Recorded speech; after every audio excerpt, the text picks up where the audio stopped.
बिस्मिल्लाहिर्रहमानिर्रहीम। अस्सलामु अलैकुम dear students, I hope you are all doing well. जी, आज का जो हमारा टॉपिक है that is overcoat, lesson number 14। Overcoat is written by Ghulam Abbas. जी, काइंडली आप लोग जो हैं वो अपनी बुक्स को ओपन कर लीजिए और वर्ड्स की मीनिंग साथ साथ लगाते जाइए। Let's start from the translation. One evening in January a well groomed का मतलब होता है बेटा ड्रेस्ड, जिसको आप बना ठना, खुशपोश या सजीला कहते हैं।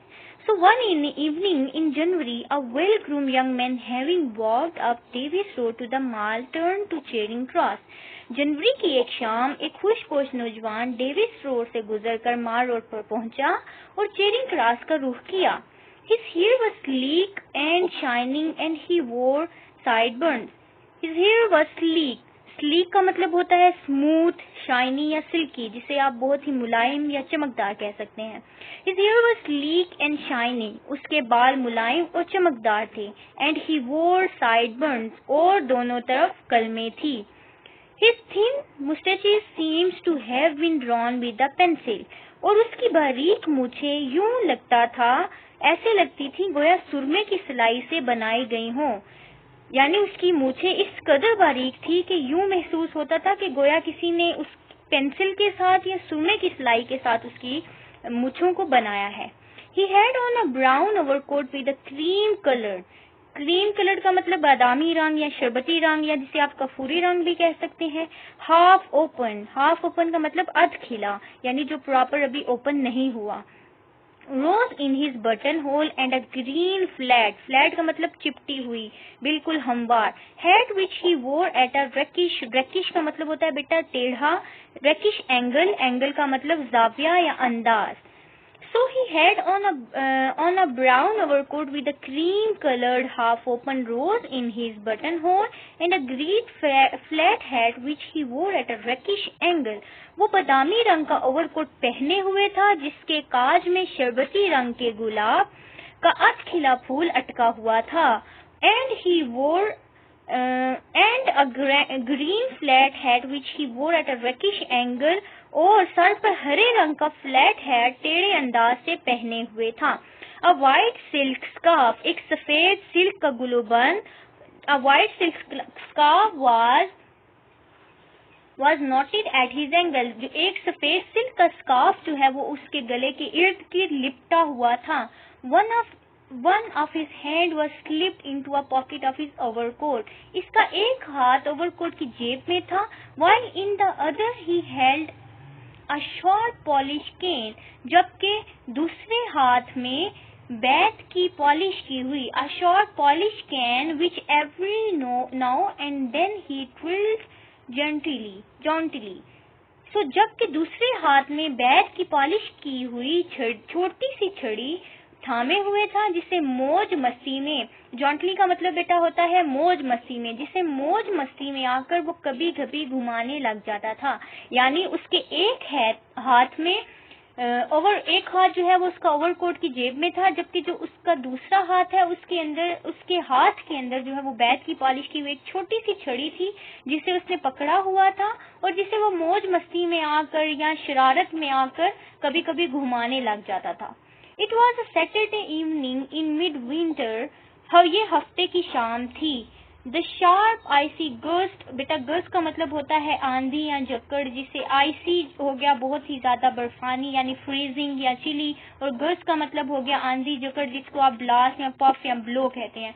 So the sharp icy gust of wind struck like steel, but the young man seems to be immune. Immune का मतलब होता है जिस पर असर ना होता हो किसी भी चीज का, यानी प्रोटेक्टिव फ्रॉम होता है या सेफ फ्रॉम सिक्योर होना। सो भरपूर जाड़े का जमाना था, यानी सर्दी का जमाना था और हफ्ते की शाम थी और हवा के बर्फानी झक्कड़ फुलादी आले की तरह आकर लगते थे। यानी हवा जो है या इतनी तेज थी और आंधी और झक्कड़ इतने बर्फानी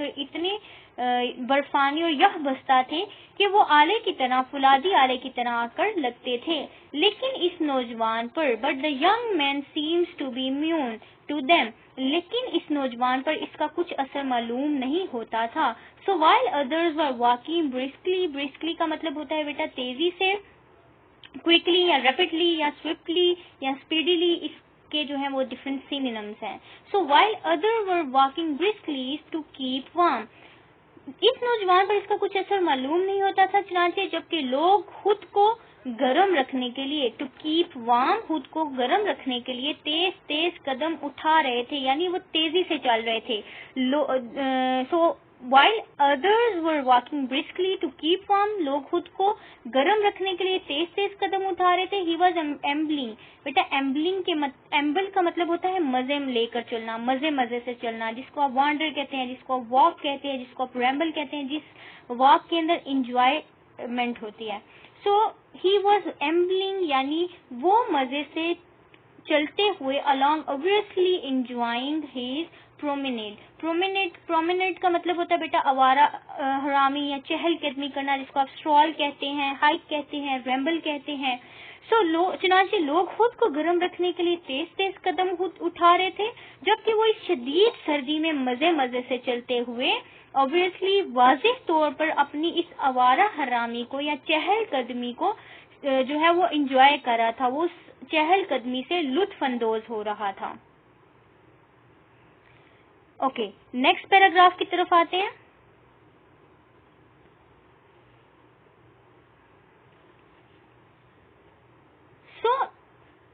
सॉरी, लास्ट पैराग्राफ की जो वो लास्ट लाइन रह गई थी. So while other were walking briskly to keep warm, he was ambling along obviously enjoying his promenade in the bitter cold, यानी वो शदीद सर्दी में भी मजे मजे से चलते हुए वाज़ेह तौर पर अपनी इस आवारा हरामी से या चहलकदमी से लुत्फ अंदोज हो रहा था, और वो इस चीज को बहुत ही ज्यादा इंजॉय कर रहा था.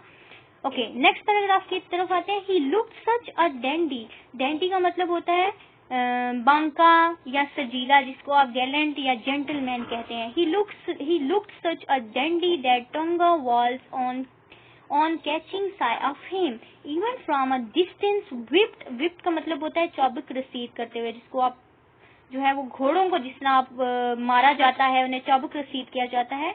सो whipped up their horses and raced towards him. इसकी चाल से ऐसा बांकपन टपकता था, यानी इस तरह का वो जेंटलमैन लगता था कि तांगे दूर से ही इसे देख देख कर अपने घोड़ों को चाबुक रसीद करते और उसकी तरफ लिपकते थे.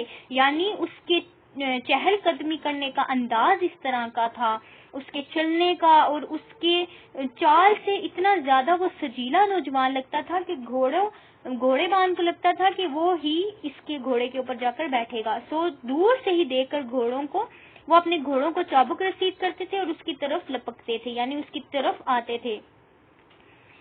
With a wave of his stick he turned them away. जी, वो क्या करता था, वो अपनी छड़ी को लहराकर इशारा देता था कि तुम वापस चले जाओ. यानी घोड़ों को वो जब चाबुक रसीद करके उसकी तरफ चलते आते थे या उसकी तरफ दौड़ते थे, तो वो छड़ी को लहराकर उन्हें वापस लौटा देता था. A taxi also drew near him and the driver looked at him. Okay, इसे टैक्सी ड्राइवर जो है, क्या हुआ है कि जो ही वो चलता हुआ आ रहा है तो एक टैक्सी भी उसके करीब आई और ड्राइवर ने सवालिया नजरों से उसको देखा. And the driver looked at him, driver ने उसको सवालिया नजरों से देखा. इंक्वायरिंगली, यानी इंक्वायरिंगली का मतलब होता है बेटा सवालिया नजरों से देखना. जैसे आप किसी से इस चीज का क्वेश्चन करते हैं कि आया वो टैक्सी में बैठना पसंद करेगा या नहीं. सो उससे टैक्सी ड्राइवर भी जो है वो सवालिया नजरों से देखते थे. ही टू वाज टर्न्ड ऑफ, उसने क्या किया कि उसने टैक्सी ड्राइवर को भी टाल दिया. This time with a no thank you, इस बार उसने नो थैंक यू का इजाफा भी किया है, यानी उसने उसका शुक्रिया अदा किया है कि मुझे टैक्सी की जरूरत नहीं है. नेक्स्ट पैराग्राफ की तरफ बेटा आते हैं. As the evening advanced, the cold became more intense. Intense का मतलब होता है बेटा शदीद हो जाना, सख्त हो जाना, जिसको आप severe कहते हैं, जिसको आप एक्सट्रीम लेवल पर, यानी सर्दी भी जो है वो अपने एक्सट्रीम या हार्श लेवल पर पहुंच चुकी है.